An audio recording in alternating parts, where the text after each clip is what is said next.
Hi, I'm Jonathan Huckaby.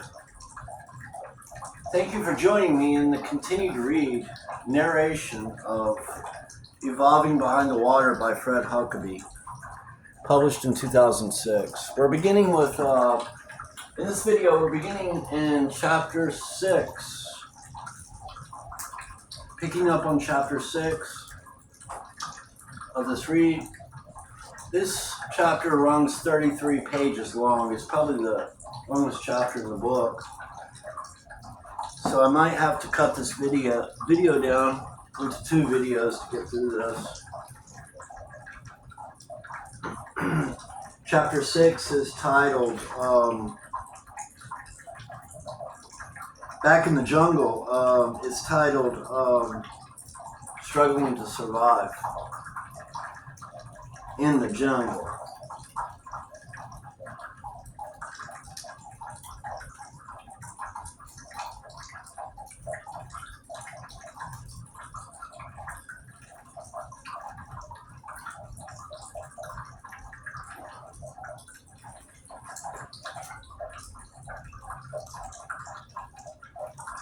So Hector only slept fitfully during most of the night. A couple more bouts of the diarrhea during the night left Hector feeling weak and depressed.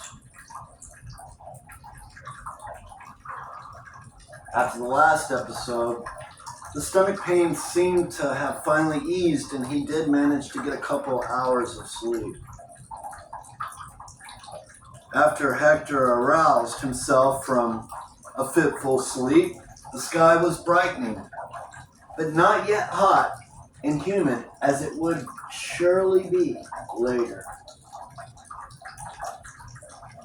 Hector moved his hand across his abdomen and felt the fluttering that had taken place. The last several days of deprivation and especially the diarrhea had changed the outline of his waist. The comfortable round bulge was disappearing, and he was feeling lightened inside as well. He had finished the last of the water in his gourd container a couple hours earlier and was badly in need of some water. He had to get back to the small pond of water as quick as possible. Looking down at the ground below, he could see the evidence of his uncomfortable night. He must abandon this tree as soon as possible.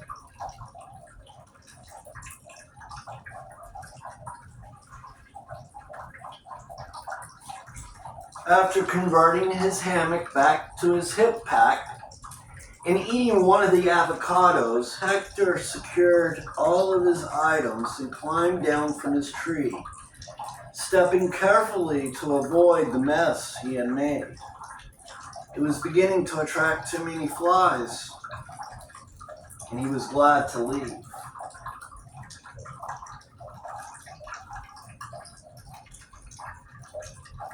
By the time Hector had traveled back to the densely grown trees, his throat was getting extremely dry.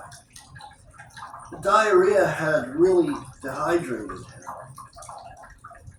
He knew he had to get to the source of water soon, but he was still very uneasy about having had the face-off with the ocelot. Keeping his spirit at the ready, he cautiously retraced his steps that led to the cool pool of water. Just as he reached the pool, he heard a scurrying around just in time to see a couple of small animals retreating into the dense growth beyond the pool. This certainly seems to be a much-used watering hole. And after being satisfied that nothing else lurked near the water, he sat himself down and satisfied his thirst and ate another avocado.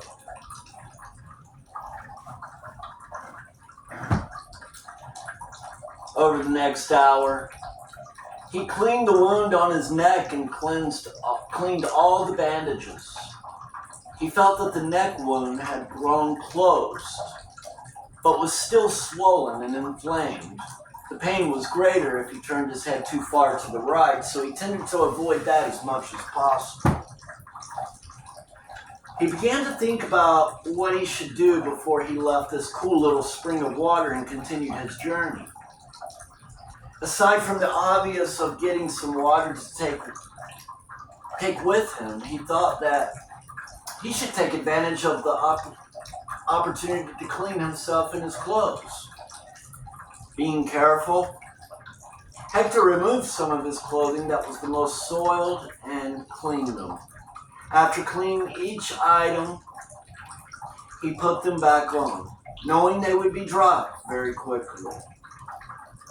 Trying to think of some logical plan about where to head when he continues, he could think of none. He did think that his most immediate concern was to try to find some larger source of water and stay close to it. Thinking about that, he reached for the empty gourd. He looked at the water in the small pool that he had stirred up and then turned to where it was emerging from the ground a few feet away. He then filled the gourd with clean water, picked up his few possessions, and left.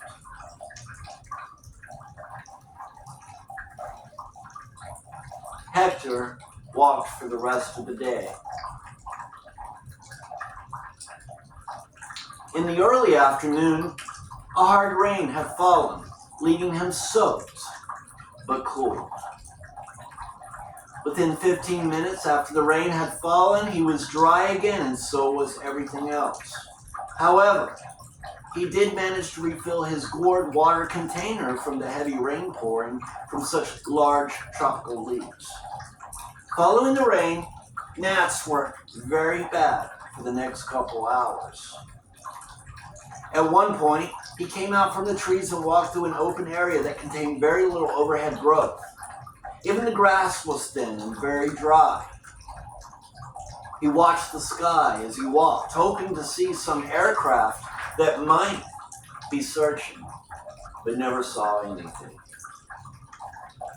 The only thing he noticed was several high-flying buzzards, circling and probably waiting to see when he dropped. Fortunately, the open area was not as endless as the jungle, because it was baking him. The direct blast of the sun would probably kill him quickly. When he had finally crossed the scorching, unshaded landscape and came to some wooded area again, he felt a relief. Just as he was leaving the open area toward the shaded trees, a rabbit surprised him and ran directly in front of him.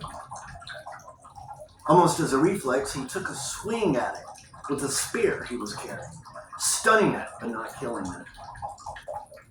Recovering before he could grab it, the rabbit bounded away. Damn it, he thought. Then he saw that the blow seemed to have stunned it somewhat, because it wobbled uncertainly before it ran under a tree trunk that had fallen.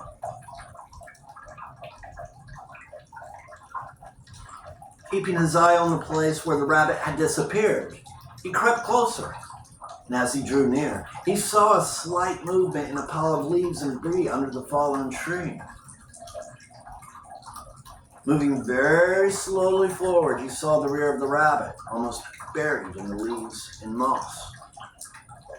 Knowing that he might have only one chance, he carefully positioned his spear and made a hard thrust.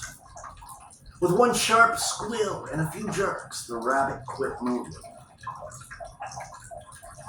With his heart racing, Hector realized that he had made his first kill. This is meat for a much-needed meal, he thought. Then he wondered about how he could get a fire started. Would he be able to use a bow and stick method that he had used as a Boy Scout? He remembered that method had never been easy, even under ideal conditions. As he was trying hard to think about that, it suddenly came to him. The matches he had removed from the dead man. Now he was getting really excited. Reaching into his zippered pocket, he pulls out the small packet of matches. He opens the packet and sees 4 matches. 4 matches are not many, he thinks. I'll have to be very careful with them. Laying the rabbit down with his backpack or hip pack, Hector starts to gather some small sticks and dry material to make a fire. After collecting a good supply of fire material, he selects a good spot nearby and carefully builds a small nest of very dry-looking material. And being very careful, he utters a small prayer and strikes a match. It lights immediately, and he quickly holds it to the dry tinder. The small flame starts to make the material smoke, but then suddenly goes out. Hector lets out a small moan and then carefully selects another match. Striking the match, he holds it to the dry material and lets it start to burn. The flame catches this time and starts to glow. Hector blows gently on the flames and pampers it as it starts to grow.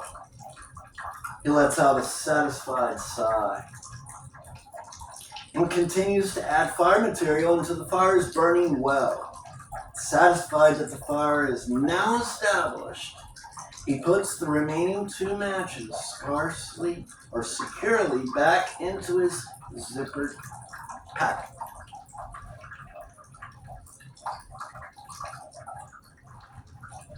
Hector lays out all his possessions around the small fire and picks up the rabbit to skin and carve.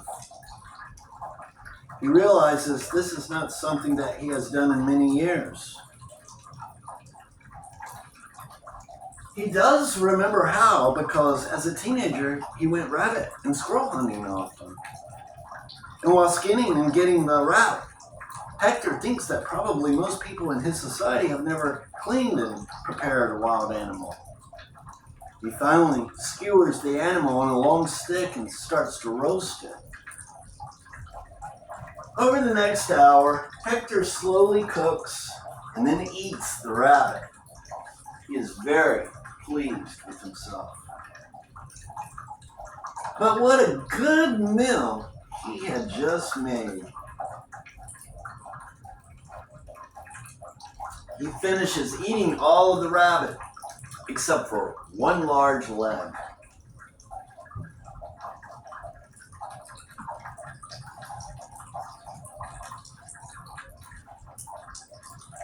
He decides that it might be a good idea to save at least one good piece for later, so he roasts it a little more to ensure that it would last longer if necessary. He then wraps it carefully in one of the strips of cloth and puts it in his pocket. As he sits there, he thinks it would be good if he could carry the fire with him, since he didn't have many matches. But he knows that it would not be possible. He would just have to put the fire out because he needs badly to get on and see if he can find a new source of water. Just as he starts to get to his feet, he sees an armadillo scurrying along in front of him. He quickly grabs his spear and chases it down. After spearing it, he wonders if it's edible. He then thinks that this is not a time to be picky. He hurries back to the fire that's still burning. Using his knife, he butchers and cleans the armadillo. It was somewhat of a hack job, but he couldn't have cared less. He then roasts the small animal very well so he could take it with him. Tasting a small piece of it before he wrapped it up, he thought, this is not bad.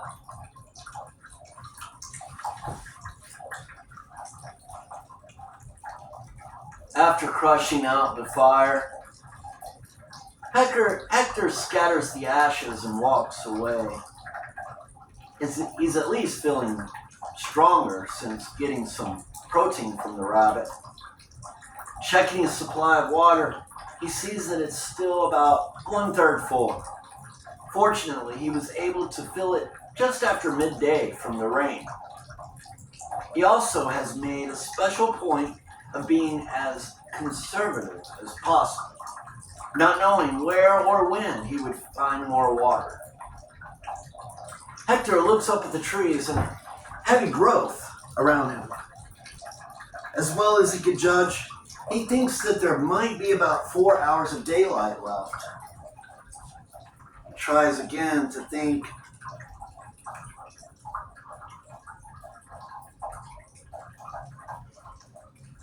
He tries again to think.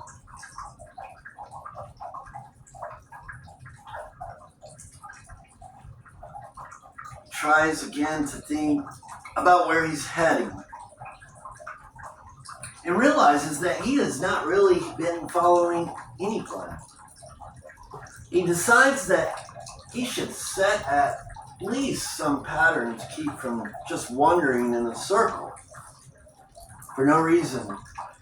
He decides to start watching that he's traveling continually east, or in the direction from which the sun rose.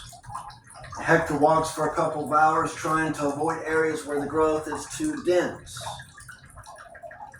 First, it makes progress too slow and also provides more cover for something that might pounce on him or strike at him from below. He was constantly watching for snakes, and he had seen plenty of them. Having to be on constant alert for danger had helped to keep his mind away from his wound and his exhausted body. However, it was becoming much harder to completely ignore how worn and beat he really was. His neck continued to hurt, and his feet were very sore and seemed to have blisters now. He was worried that he was becoming careless and might stumble into danger. Just as he was thinking about that, he saw a light flash through the growth, and then on second look, he saw where it had come from. A reflection of the sun from water. Right in front of him, he could see a rather large stream of water flowing along. At first, it startled him so much that he almost jumped. He hadn't heard a thing and wasn't expecting it. Very much relieved, he stumbled forward and looked at the gently flowing water. It was much bigger than the other sources of water that he had seen and could possibly lead to some humanity. After his recent experience, he thinks that he had better stay near this water so that he can try to follow it. Looking around, Hector thinks that there might be as much as 2 hours of light left before dark. Maybe he could even find a good place to set up for night. Hector follows the water downstream for a while to see if he can find a good place to settle down. At times he has to move away from the water a small distance where the growth is too thick along the stream. Sometimes he's able to walk close along the bank. He's always watching for snakes or other dangers. Picking his way along the waterway, Hector finally comes to an area where the edge of the creek has a clearing where he can feel comfortable enough to sit down and take a rest. It also has a fairly hard, shallow bottom at this point and gives him a clear view of things around him. And sitting down now, Hector feels his weariness and the pain in his neck beginning to throb again. He pulls his shoes and socks off, putting his sore feet in the cold water. He sees that he does have several blisters, but he's sore and aching everywhere anyway. As he sits there, he runs his hand over his head and neck. At least the big lump across his forehead has gone. Parts of the other scratches and bruises have gotten somewhat better, but he's not so sure about the big gash in his neck.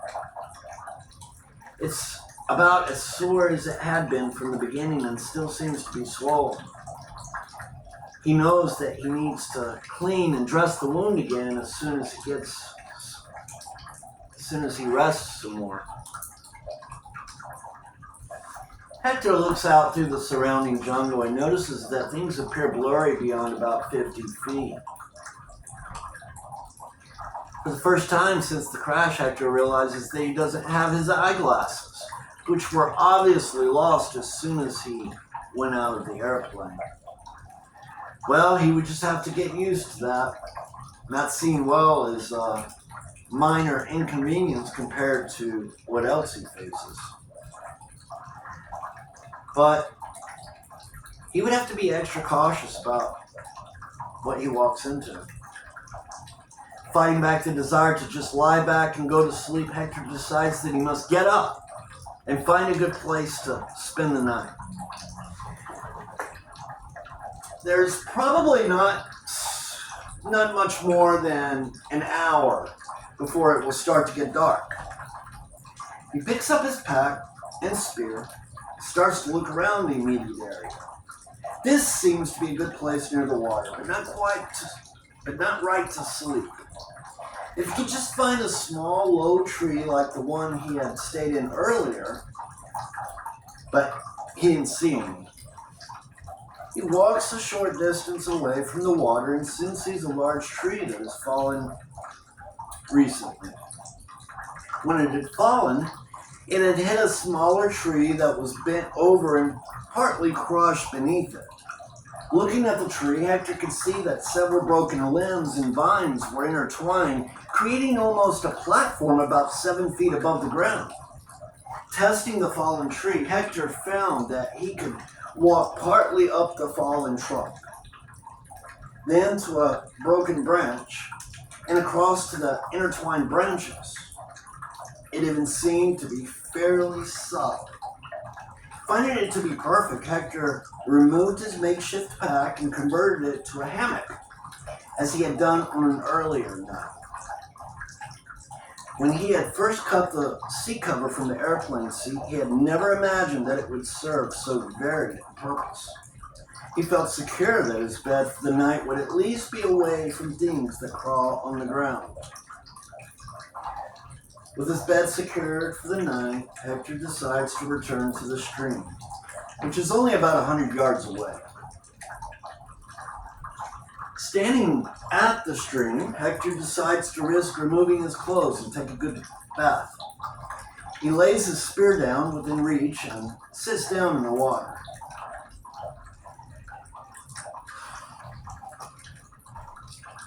As he examines himself, he sees that he has a lot of insect bites to add to his already beaten body.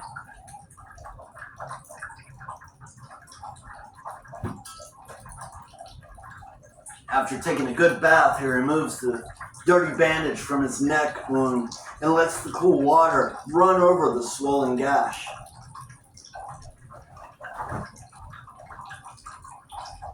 The wound now seems to be gathering some infection, so he forces himself to clean it as much as he can, tolerate the pain, even though it is very painful. With the wound now clean and the dirty bandage cleaned, he dresses again. Gathering his clothes and getting his supply of water for the night, Hector heads back to the fallen tree. Reaching the tree, he climbs back to the waiting hammock and settles down. He looks at his small cache of food and decides that he might eat the remaining avocado before it goes bad. It already is turning brown and getting sort of soft. He finds that it's still edible, but probably wouldn't be tomorrow, so he eats it down. The bath in the creek had helped him feel fresh and relieved some of his aches. After lying down in the hammock, he saw that it was getting dusk and the night sounds were growing louder. Hector had just dozed off when he startled awake There had been a sudden loud crashing among the trees and brush nearby. Holding his breath and not daring to breathe, Hector lies there, listening. There was some more thrashing about,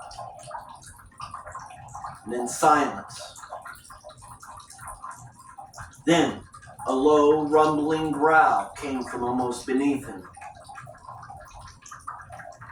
After a while, the noises moved away, leaving Hector trembling and feeling cold. Placing the spear across his stomach, he was not sure that he would be able to sleep much that night.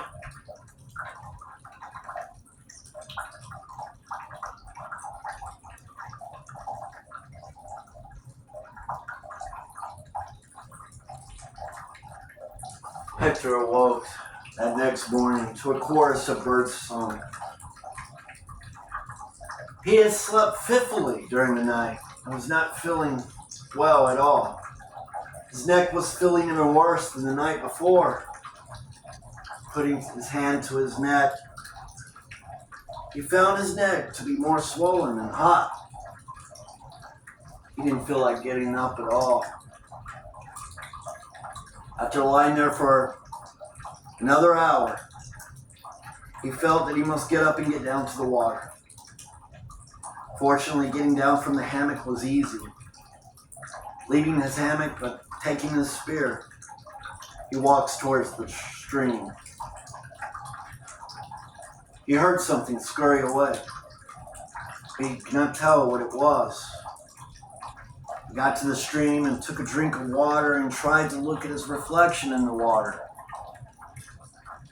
The water was moving too fast and he couldn't see anything.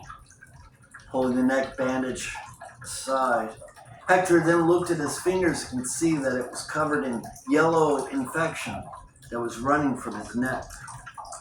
In a crevice away from the main flow of water, Hector saw a small dark pool that was a backwash from the big stream. The background around the pool was dense, creating almost a perfect mirror effect. Hector went to the water and looked down at his reflection. He almost didn't recognize the face that was looking back at him. His face was gaunt, and he looked very sick. Turning his head, he got a look at the wound, and what he saw shocked him. He let out a gasp and continued to look at the swollen hole in his neck. In the perfect mirror effect, he could see that his neck was swollen almost to his ear and was a vivid-looking red. Going back to the stream, he sat down and pulled the rest of the bandage away. He cleansed the bandage and then his neck. It was very painful, but he forced himself to clean it thoroughly. He wished he had some hot water to clean it. He knew that was impossible. Feeling weak and sick, Hector returned to his hammock in the broken tree. Dropping himself into the hammock, he lay back and closed his eyes. All the rest of that day, he alternately slept and woke. Once more in the late afternoon, he went to the water. As darkness was coming, he remembered that he hadn't eaten at all that day. So he removed the rabbit leg from his pocket and started to eat it. It was dry now, but perfectly edible. His appetite was not good, but he forced himself to eat. All that night, Hector had nightmares and woke screaming once. If he heard animals below, he couldn't tell if they were real or only in his dreams. There had been a light rain in the night, and he was cold and wet when morning came. Again, he lay there without getting up.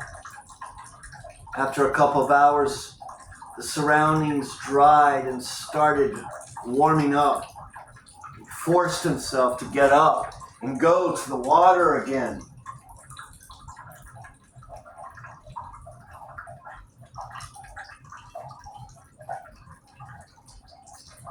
When he looked in the pool at the wound again, it now seemed to be swollen like a boil where the wound had partly closed.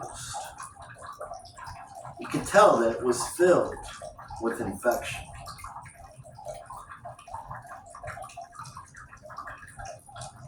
He knew that it needed to be opened by releasing the poison. He knew that it needed to be opened to release the poison.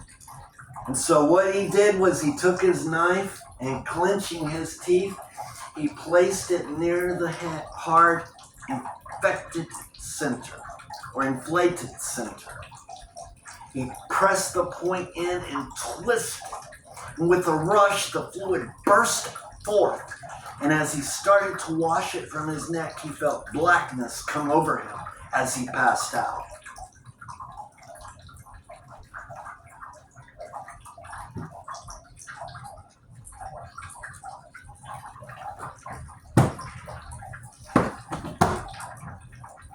He didn't know how long he laid there, but when he started to wake, a couple of large black birds were standing at his feet and starting to circle him.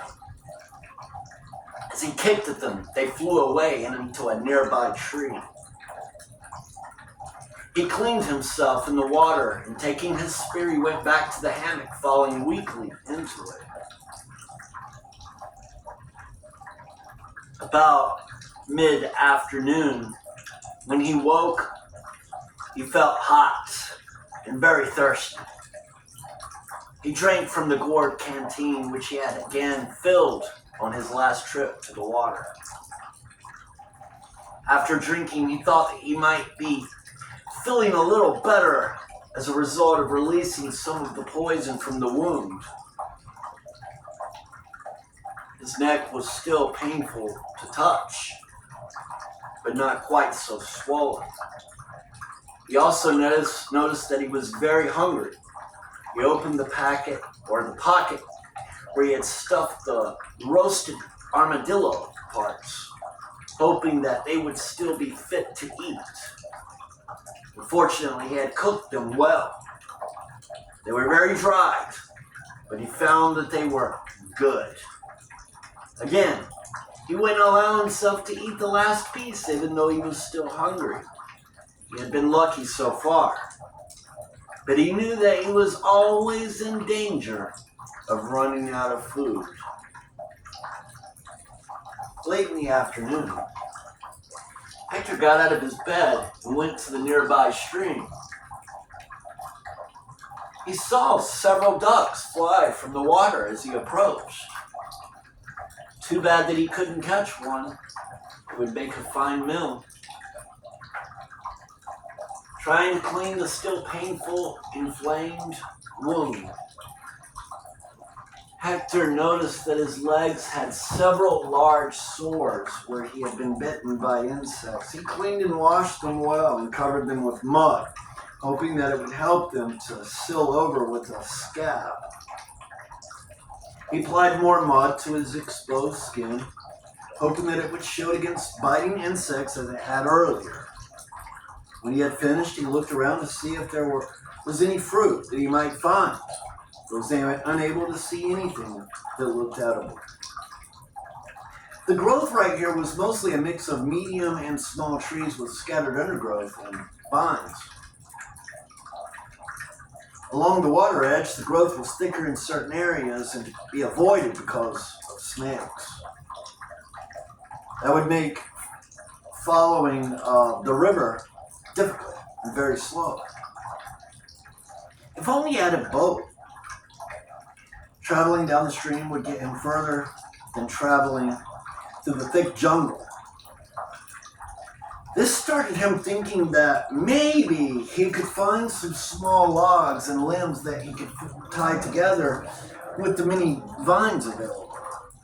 It might then be possible to float again, or float along without having to endanger himself with things under the water and the thick undergrowth. Thinking about this started to give Hector some hope. It was late in the day and would take him a while to even find or collect some materials that he would need. It would not be all that long before night again, but he could at least get it started today. He foraged around the nearby area for the next couple hours, collecting the limbs and small logs suitable to build a raft. There at least seemed to be enough vines to tie it together, while pulling one nice-looking limb away from the underbrush at water's edge. A small, grouse-like bird flew away. Looking down at the nest, his eyes lit up.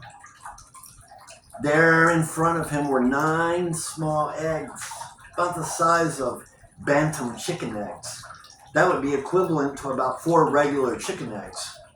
And picking the eggs up carefully, Hector laid them nearby in a safe place while he dragged the log to where he had collected the others. It was getting late, and Hector was very tired since he was in a weakened condition anyway. Seeing that it was getting dusk, Hector returned to his hammock, laying the eggs down gently and thinking about what he might do. He could wait till the next morning to eat them, he thought, but it would be taking a risk. They might accidentally break, or some forest creature might steal them while he sleeps. No way to boil, fry, or scramble. Hector carefully cracks the egg, one by one, swallowing the small contents. He felt lucky that the bird was still in the laying cycle and that the eggs had not germinated and started to hatch. He might have forced himself to eat them anyway, but he was glad that it was not necessary. And thinking about the eggs, he thought that he might forage around tomorrow to see if he could find some more. No longer feeling so hungry, he lays there, reasonably comfortable, as darkness closed in.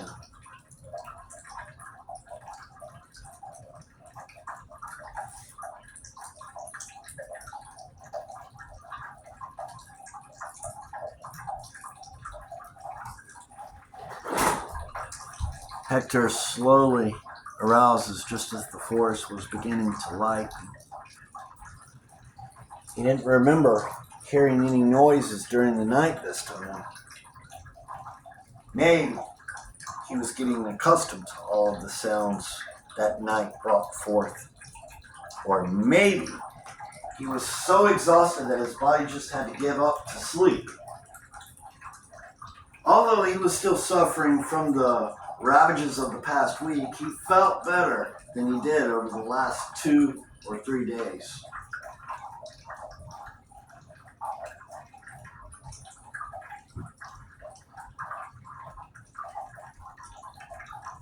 As near as Hector can guess, it has now been about a week since the airplane crash. He suddenly remembers his goal of building a craft, and a slight surge of hope brings him completely awake. He needs to get up and finish building the raft to allow him a chance of getting out of here. As he again removes his hammock and reties it as a hip pack, he takes a last look at his night sight of the last several days. It has served him well, and he hopes that he may find another place as good to face the night again.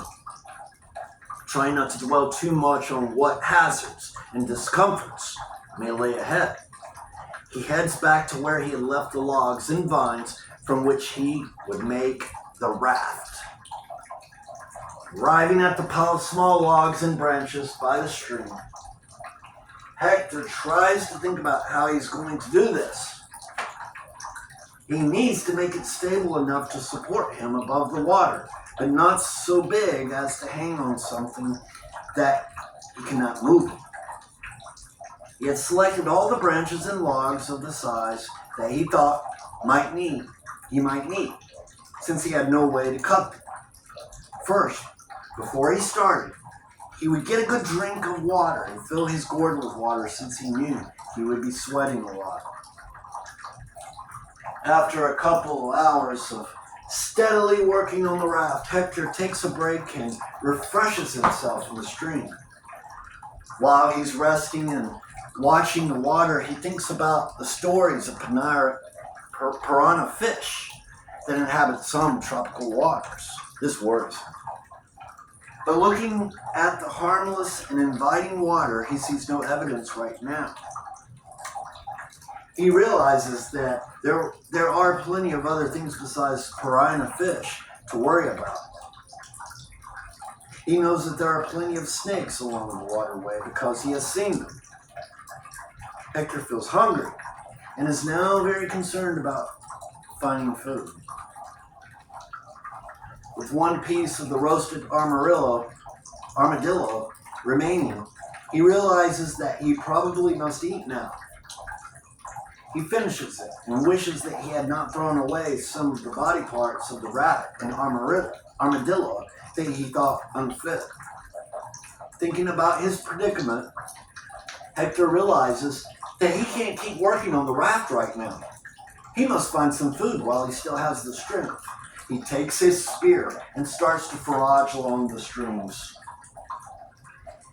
He keeps his eye open for fruit, since that's the most likely thing he can find. However, if the opportunity presents itself with another rabbit or bird, he will quickly grab it. And thinking of a bird reminds Hector of the eggs he had luckily found yesterday, and he starts to look for nests again. Poking along through the weeds and brush at the water's edge and keeping alert for snakes, Hector suddenly sees a bush loaded with berries. I believe this looks similar to blackberries, thinks Hector. Cautiously tasting one, he finds that they're not quite as sweet, but nevertheless taste all right. Deciding to take a chance, he continues to eat them. They're small, but after a while, they ease some of his hunger. He decides to not eat too many since he's not sure how they will affect him. It would be better if he could find some meat. Continuing to poke along through the vines and thick moss, Hector suddenly sees another nest. This time, he didn't see what kind of bird had left them, but there were 4 eggs lying there. Picking them up, he finds that they look somewhat different and slightly bigger than the ones before.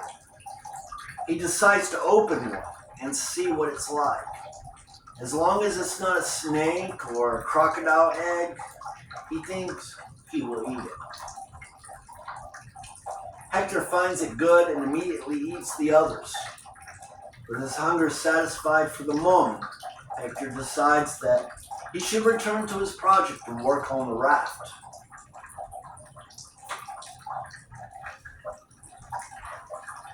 Working on the raft for the rest of the morning, Hector finds that his hands have become cut, scraped, and bleeding. He has not been accustomed to this kind of work, and without gloves, his hands are really suffering. Well, that's one more body part to worry about. Very soon, he thinks, he will be one swollen blob of wounds. He finds that the inflammation in his neck seems to be getting worse again. The raft is finally complete, and Hector seems to feel that it will be sufficient. He puts his pack and spear on the raft and drags it into the edge of the water. Before setting off on the raft, he thinks that he should first clean himself in his wound. He lays his pack, his jacket, and his spear on the raft and starts to refresh himself in the water. He cleans his wound and puts on a fresh bandage, finding that the old one is sweaty, dirty, and covered in pus that's leaking from the wound. he decides before he leaves to look for some more eggs or maybe some kind of fruit. As he tries, or as he rises from the water to put on his shirt, Hector hears a cough and a low growl. Looking up and straight ahead, he finds a large cat staring at him. Hector freezes and realizes that his spear is about 10 feet away and he's standing there partially naked. The jaguar is not moving, but continues to growl. Hector starts to move slowly to the spear and sees the jaguar also moving as if circling. Finally, he grabs the spear and the jaguar lets out a roar and a loud hiss, continuing to circle. Not knowing what else to do, Hector keeps the spear point facing the jaguar in case it charges. Feeling himself stub his toe on a large rock about the size of a grapefruit, he reaches down with his right hand and picks it up. The jaguar is looking like he's about ready to charge, and Hector hurls the rock right at him and lets out a cry as he can. Almost hitting the jaguar, the rock bangs loudly against a tree trunk next to the big cat. Momentarily startled, the jaguar halts the charge and continues to circle, but then moves out of sight into some thick growth.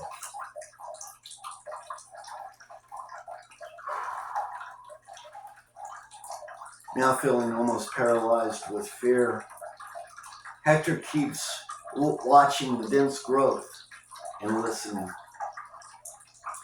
He feels that the jaguar might be getting ready again to charge. He knows that the next time the cat is ready to charge, there will be no stopping it. He would have no chance against a big cat this large. Taking the chance to lower his eyes, Hector quickly puts his shirt on and his shoes. With his eyes wide and holding his spear, he pulls at the raft, trying to get it all the way into the water. With his spear held at ready, he finally manages to get the raft into the water. As he pushes away, he feels glad that he has already laid a long pole in the raft to help push and guide it with. There would have been no way he could have gone looking for one now. He starts to float away from the bank and again sees the jaguar emerge from the dense cover and now starts to follow him along the bank. The stream here is about 25 feet wide, but deep enough for the raft to float freely. The raft seems to be holding well, and Hector uses the pole to push it to the middle of the stream. The raft keeps moving smoothly and steadily, but the jaguar keeps pace slightly behind and along the bank. Afraid that the jaguar is getting ready again to come at him, Hector hopes that the stream doesn't get any narrower. Keeping his eye on the jaguar and using the pole, Hector keeps the raft at the center of the stream, not letting it drift any closer to the edge of the stream. After about a quarter mile, the stream then starts to narrow slightly at the edge of the bank, becomes very dense in growth. As it continues, Hector loses sight of the jaguar and finally begins to think that the heavy and almost impenetrable growth has stopped it from keeping pace with him.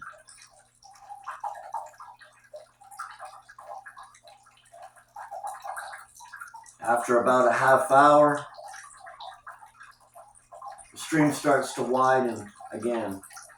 Finally, Hector starts to relax and think about what had happened and feels a chill come across him. He didn't want to think about what would have happened to him if he had been away from the stream looking for food as he had planned. He feels his mouth dry from tension and turns to reach for the gourd canteen. Now from tension and turns to reach for the gourd canteen. Now he remembers. He had it sitting beside him as he was cleaning himself in the stream. The container for his water is now gone, and he is certainly not going to try to go back to get it. At least for the moment, enough water surrounds him. As he wipes the sweat from his face and neck, he feels the very tender infected wound on his neck, and for the first time notices that he no longer has a bandage on the wound. He remembers that he was about to put it on when he had the encounter with the jaguar. As he floats slowly along, he feels encouraged that he's making some progress and he's away from the jaguar. The stream meanders lazily through the jungle, and the landscape has a descending or deadening sameness to it. He watches ahead of himself anxiously, hoping that the small river will get larger and lead to some kind of civilization.